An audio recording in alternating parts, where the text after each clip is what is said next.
Hello everyone, name's Captain Jim Jericho.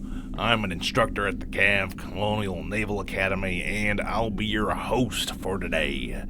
I have a guest who's gonna be talking about Book 5 of the Starshatter series, Mister Brushface. Hello sir, how you doing? I'm doing well. How about yourself? Well, besides the endless amounts of papers to grade and sorties to conduct, busy, but pretty good. So you finally finished Book 5. Tell me, what did you think of it? Well, I could just gush over how much I loved the plot line and how well it tied into the previous books, but I think I should talk about the previous books first.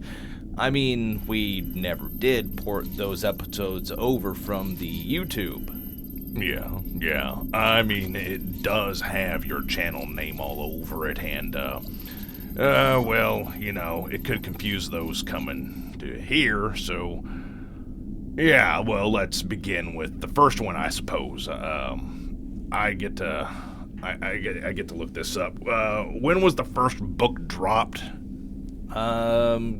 Good question. Let me look that up real quick. Yeah, I mean, I had to drop some time before we came into the scene, right? I mean, what, 2018-ish? Nah, hold on. I don't know. Hold on. Still looking. Scrolling. Hold on. Okay, it says, Amazon says it dropped February 1st, 2018.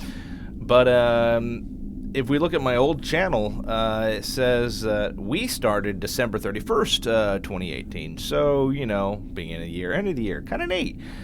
2018. Man, we've been doing this for a long time, haven't we? Yeah, looks like it. I didn't even realize how long it's been since we started, and it's definitely been some time. So, idea. So what if we put this on the old YouTube channel, since that's where we kind of started this whole journey? Just spitballing, you know, just kind of seems like, at least a nice move. It's a dead channel, but I mean, it seems like it would be something, you know, because beginnings. I don't know. What do you think? Oh, well, sure. Kind of owe him that much, you know, I mean, since, he had a hand in putting us on this particular path, you know, the whole voice acting bit and such. So, sure, you know, just port this over, drop it, and, we'll keep an eye on it. I don't know. It's YouTube. Who still uses that anymore? Okay, then I'll make that happen. So, okay, I guess we should just begin. Book 1, Starshatter. Take it away. Okay, so every story has its beginning. I've prepared for this, by the way. In the middle or at the end of, its story, and then it kind of does this whole, relapse and seeing how things had happened, that sort of thing. Well, this isn't so much like those. Instead, you're given a backstory to each of the main protagonists found on the ship called Starshatter. And mind you, this is before they become a crew, so you get to really see how things took a turn that led them to becoming the crew. So, pre-Starshatter stories, correct? Yes. So we get to learn about each of the person's tales, and later how they become members of. Essentially, we're witnessing how they became the person we later see them as. For example, the bunny Lily was a melon farmer on a planet that was being colonized by Terrans. Terrans being that of humans, bunnies, gorillas, and hamsters. I know for people that are brand new to the whole thing, they're not going to understand a dang word I just said, but try to follow. I'll touch on the non-humans just here in a sec. And life for Lily was simple and good. She was a botanist, if I'm not mistaken. But then the Tazarians, a whole other spacefaring race, species, attack her village, killing her family and friends. From there, we get to see how things would unfold, and as things unfold, it gets pretty nasty. And this is how the book pretty much begins. After Lily's story, we witness everyone else's chapter, chapter by chapter. And on each chapter is dedicated to each character or pair, as some come to meet each other during this kind of interview time. So, essentially, the entirety of the first book is an introduction to the universe. Some antagonists and our protagonists. The laying of the foundation, as it were. Yeah, correct. That's all it is. And if you didn't read the first and jumped onto the second, then you'd miss on how some of the meat or some of the things the characters might be suffering from. Foundational stuff. Basically, don't skip one, and or you might miss some. Okay, so what did you think of it? Book one, that is. What did you think of the first book? Okay, well, honestly, I did enjoy it. I liked this the short story style. Say that 3 times fast, because it made it easy to learn about the universe at large, easy to read and comprehend, and basically imagine, which is another thing that I liked. It was descriptive enough where I could imagine in my mind's eye what was taking place, and it felt new and not a rehash of some other sci-fi worlds. So overall, it was quite enjoyable. All right. Let's look at book 2, Twin Sons of Corolla. Now, in this book, we finally get a proper antagonist. You don't mind, I'll just lead on this one. In the form of Tazarian lord named Ozma. And he was deployed into fringe space. That area of space which is basically contested between the Narcos, the pirates, and any other degenerate faction out there. And now you gotta understand, the Sol System is also within this area of space, technically speaking. And humanity, or the Terrans, are also pushing out from within this fringe space to claim it as their own. Now, not to get too far into the weeds, but many, if not all, of these groups have forts, bases, hideouts, stations dotted all over the damn place. This large area of space, that is. And so happens our new bad guy's introduction is his interactions with one of the most, how would you put it? Hated, feared, loathed. Yeah, loathed stations in that area of space. And the reasons for it is how shit their engineering work is, typically, that is. And to get even half to a decent level would be an extortionist amount of creds, and even then, who knows if it even work and hold up to a combat situation. So, Lord Ozma makes an example of many engineers, in the most brutal of fashions, in a very public way, the most public way imaginable. doesn't he also pay very well for if the service is good? Trying to appeal to those that don't try to screw him over. Yeah, I believe so. He's not entirely a heartless bastard, but he ain't taking anyone's shit. So he's intelligent, wealthy to a degree, well learned in his main opponents, the Terrans, and is learning from them to best understand his foe.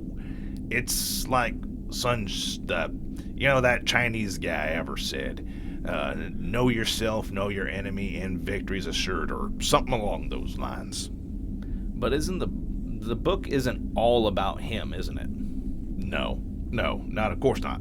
But there are significant chapters that really flesh out this character quite well, all the way to the very conclusion of this particular book.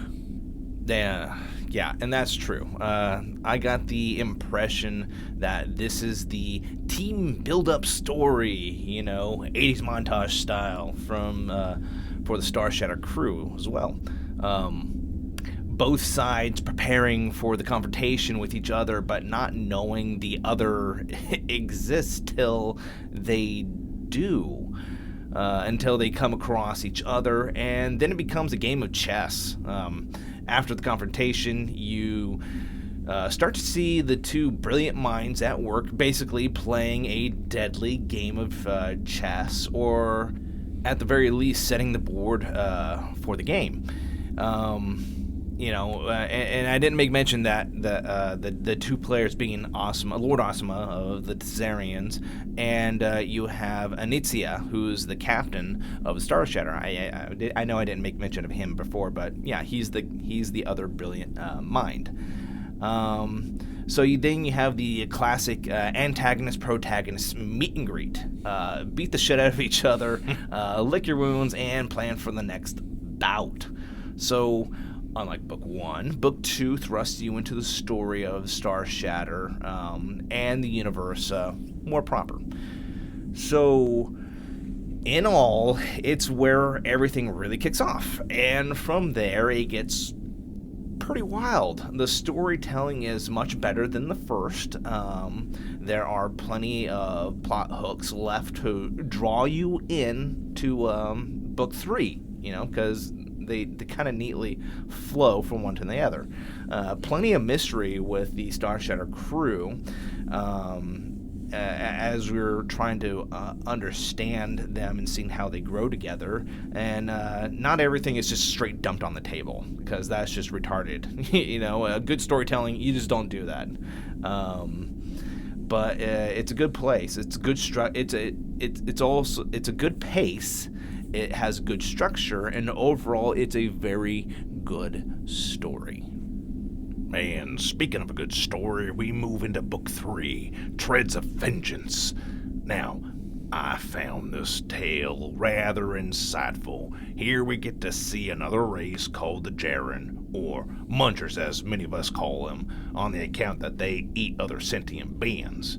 Not only that, there's also the introduction to what some may pass as a kind of a deity or a god. However, this is a dark type on the account that it eats souls or life essences. Either way, eel beings, both of them, Yeah, and there's the unholy, no pun intended, union of the Jaren, a pirate clan, and Lord Asuma, in what they end up calling this union the Coalition. I may be forgetting the names of others that are also involved, but nevertheless, the merging of forces under one banner for one purpose, the destruction of all the Terrans. Yeah, they got one hell of a hate boner for us, that's for sure. Indeed. So, here we have a combining of military might to create one hell of a force on the planet of Ganor, or I can never pronounce it correctly, which is to be their staging point for all future attacks, raids, and things like. And while they are in the midst of solidifying their foothold on this particular world, it's up to our heroes to gather whom they can to meet the enemy in battle. So, overall, this book is the building of forces on both sides. We get to better understand the minds of both Asuma and Anitzia and see how they do in this deadly game of chess. Basically, it's an epic battle book, grand scale and everything, and just an absolute delight to read. You get to see a little bit of everybody and what they're doing, what they're involved with, and seeing how they may overlap. I was rather drawn in once the war really kicked off. That I was super pulled in and didn't want to stop reading, even though you kind of have to with the whole sleep thing and all. Yeah, sleep's important. Overrated, but sometimes you don't want to, and when you're hooked into something pretty damn good. I understand all too well, but that covers, I think, Book 3. But what of Book 4? Von Braun's Gambit. What about it? Well, what did you think? It was good. It was good.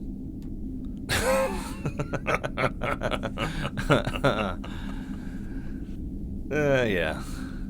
It was good. Yeah. I can see the rave reviews now, after many articles written describing all others in such details. We get to the end of this as, it was good. Well, I can't give everything away, but how about this? Do you like mystery adventures? Yeah. Yeah? Yeah, I like mystery adventures. What are you up to? Nothing, just asking questions. All right. Well, what does that have to do with, I'm glad you asked, because Book 4 is chocked full of adventures and mystery. Nice setup. Thank you. So the setting of this book is on Earth, or Terra. Depends on who you ask. And here we see our heroes of the now legendary Starshatter take a well-deserved rest. Each member has something in mind they want to do. Some decide to venture into their ancestral homelands, while others accompany them as they're not from Terra or the Sol System in any which way. And they do instead a little bit of sightseeing. And I say that rather loosely, as a pair go off to learn some martial arts from the Asiatic regions, and the captain's a scheming type, always got something on his mind, and in this case, he wants to try to crack a mystery, and a pretty big mystery at that. I don't know if I can safely say too much without giving anything away, but it involves the disappearance of Werner von Braun.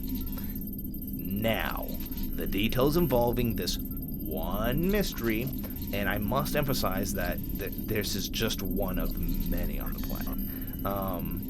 And I'm gonna leave it to you, the listener, to figure it out, like what this mystery is, but how it all plays out and all the other mysteries. But there are many layers in this book to peel back. There are so many little things to learn, and some of our heroes it'll tie into their into Book 1, into their character creation stories, their origin stories, and it does so very, very cleanly. Also, there are some clues, if you're paying close attention, that will reveal a little bit of the backstory of Earth in general. That is, again, if you're paying close attention. Sorry, what? I wasn't paying attention. Super funny. Well, you we're really dangling the hell out of that carrot, alright? Just gonna put that out there. Well, I don't like giving too much away. And I know a lot of people haven't read any of these books for themselves, and I just don't want the listener, I don't want to be that guy, that spoils it for them, So besides, Starshatter isn't all that well known like other sci-fi series, so I just don't want to really give too much away. Yeah, I want them to be able to enjoy that. You mean yet? It ain't big yet. Yeah, yet. But with it in its infancies compared to, I don't want to be the one that spoils the stories for those that stumble across this particular vid. But I want to encourage people to try a new adventure, and if they like it, then share it with others. Plug, hey, hint, hint, hint, wink, wink.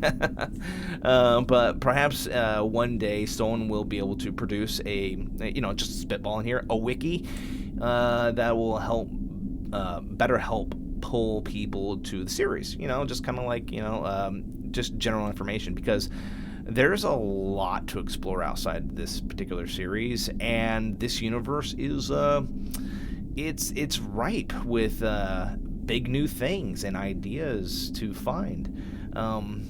It's pretty big, I think, if you just dig. But yeah, I just don't want to give too much away in these videos. That's all. Fair enough. So I guess that will sum up Book 4, and finally we'll move into Book 5, Secrets of Lithoria. So, the whole point of this whole video. Things have gotten away from us. So, do I even need to ask? Can we just take it from the top? Certainly. Okay, Book 5, Secrets of Lithoria. Jim, I got another question for you. Shoot. What's your take on fantasy stories? Okay, they're enjoyable. It's a good escape from reality, temporarily speaking. No, good. Well, if you're into fantasy as much as you're into sci-fi, then I have a treat for you. Book 5 seemingly takes care of both at the same time, simultaneously. It was personally a trip to, reading this particular one, because it kind of seemed like it flip-flopped but merged the two quite neatly. The real shift of gears, to be honest. See, where the heroes of the Starshatter have been focused around their gifts, their particular gifts and talents, and their tech and toys. Here we get to see their toys, all that tech stuff and everything else. And basically, it gets muted to a degree. Instead of particle beam weapons and mechanized suits, they've returned to tradition to a degree. Reject modernity, embrace tradition. Yeah, pretty much. It's not to say that they're not going to give themselves the advantage. It's just they don't want to deify themselves, I think. That, and I think part of the high-low teching was to inspire the residents into action without taking all of the burden or sacrifice from the locals. I'm going to be honest, I think you're going to have to elaborate a little bit for the audience. I don't think they're really tracking too well, or they're going to track too well.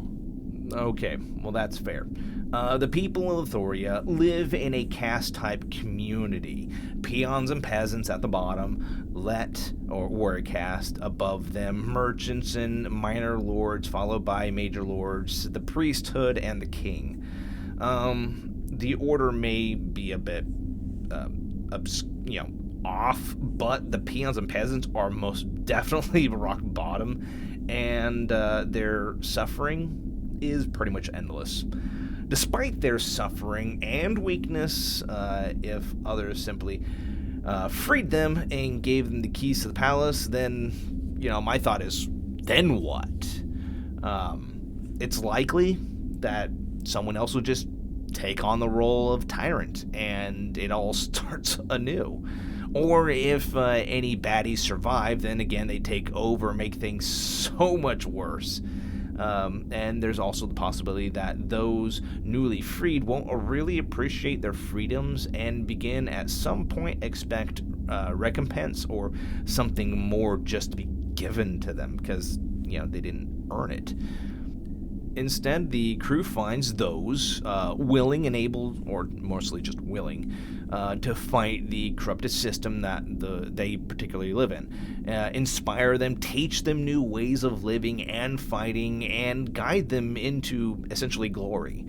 Leading them at first, but later more like standing beside them in the charge.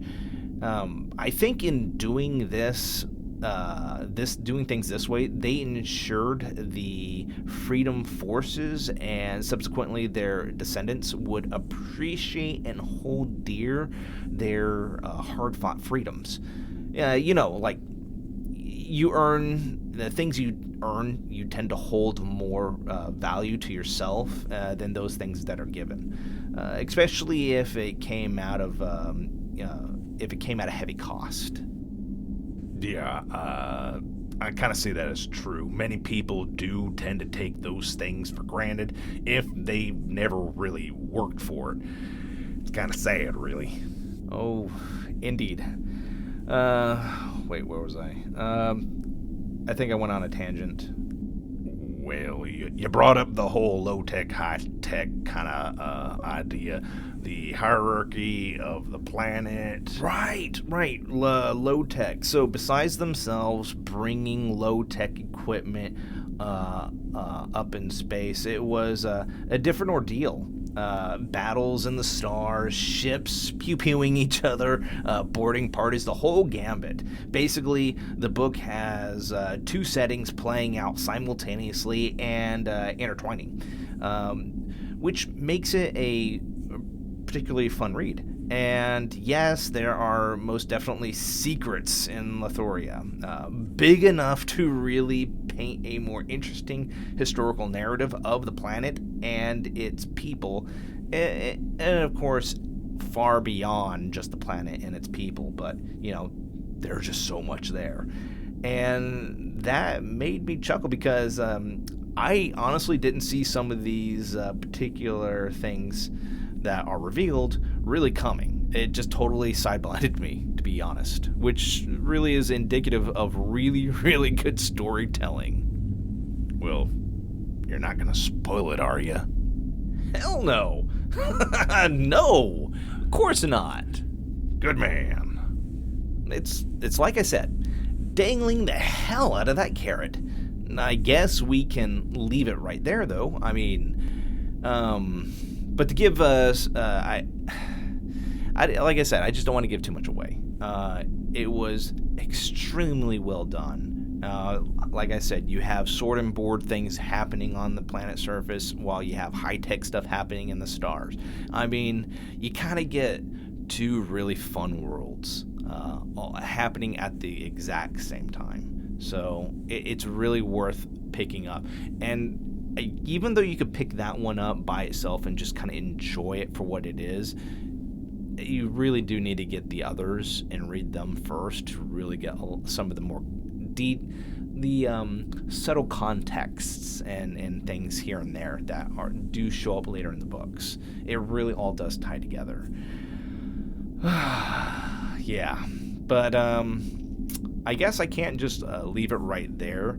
I have to give some credit to what it is I'm saying, because I am kind of making some pretty big boasts. I don't want to sound like a cheerleader to a series I just happen to really like. So I guess to give a little bit of background, which I think we should have done, in the beginning and everything else, but, whatever. I have been really into sci-fi for many, many years, and some of the other universes I've read and or watched, the Horus Heresy Warhammer 40k books is something that I'm currently reading through. I've read all of the Star Wars Legacy series pre-Disney takeover. This is where this is like Luke's 40 years after, I think, destruction of the Death Star and everything else. Luke's got a son. He had a wife. She passed away. The Solos, Luke, was it Han and Leia are still together. This is not the Disney bullshit and everything else they pulled. They had 3 kids, 2 of them dead, 1 of them alive, that sort of thing. So there's that was a fantastic series all in itself. I think that's where they also introduced a really, really bad guy, one that was super powerful. I can't remember her name off the top of my head, but I'm sure someone's going to scream it over, if they see this.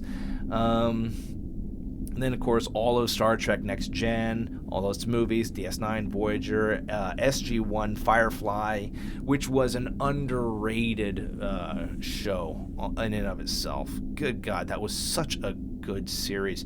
It's just, I'm just sad that it never really got the backing it needed to continue on with more of the series, but at least they did polish it off with Serenity, which was fantastically done. A beautiful bow to a beautiful show, and I've narrated a plethora of fantasy and sci-fi stories from online tales, that people have posted on Reddit and everything, or any other site. And it's still on the old YouTube channel, I guess, as a reference. So I kind of feel like I'm a little bit qualified to talk about this book, and similar to even critique it. I kind of feel like I have that. I know what I'm talking about, because I'm doing comparative between them and and this. And I can honestly say, when doing so, that Starshatter is uniquely different. It truly is. It possesses a great amount of potential in reaching, I think, the heights of the bigger names. It has different species. It has a different, more or less, layout. Different armament types. It does, it borrows this and that and everything else, and everybody does. If you're not the first, if you ain't first, you're last. That sort of thing. And it does have the potential to reach the big names. And here's a good question. What made Star Wars big? Well, it was a good story, a different take on sci-fi, and people ate it up. And it was really meant to be a one-shot, movie, but instead it blew up into so much more. And don't forget G. Roddenberry's Star Trek did similar on the TV. Yeah, it did.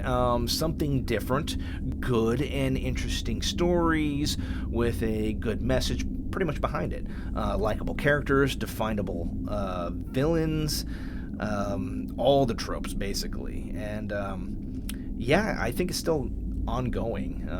Hell, they even made Klingon to a language. And for Star Wars, the Force became a religion, IRL. But yeah, humble beginnings growing into something huge. But I think we kind of went a little bit off script there. But look, Starshatter is uniquely its own. I'm excited to be getting into it early. I'm excited to make an imprint in my own little way. I'm more excited about the anthology. I just started up reading, and it really does expand the universe so much more. I'm not going to get into it, but it is a wonderful edition. And then there's book 6, Final Liberation, and after I think I get done with the anthology, I'll move into that. Yeah. So, overall, a wonderful read. I do recommend tell your friends, your coworkers, random strangers, and share these stories with others. Seriously, share it with them and help it grow. Okay. Anything else you want to add and or plug? Yes.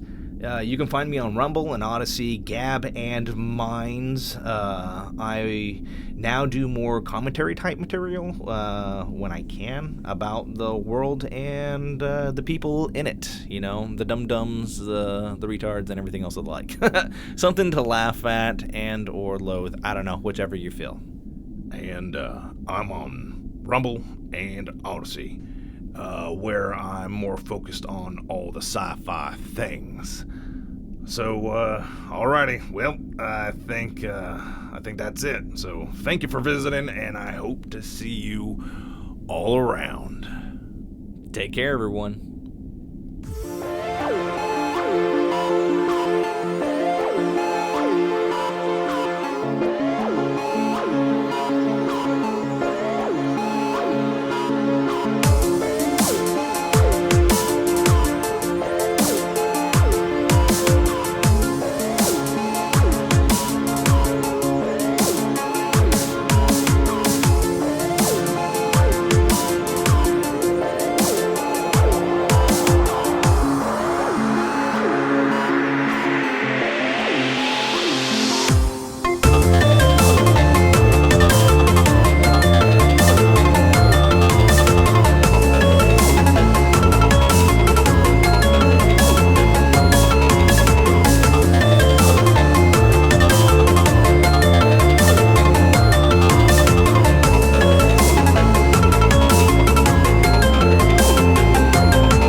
So, you think any of them's gonna really figure it out?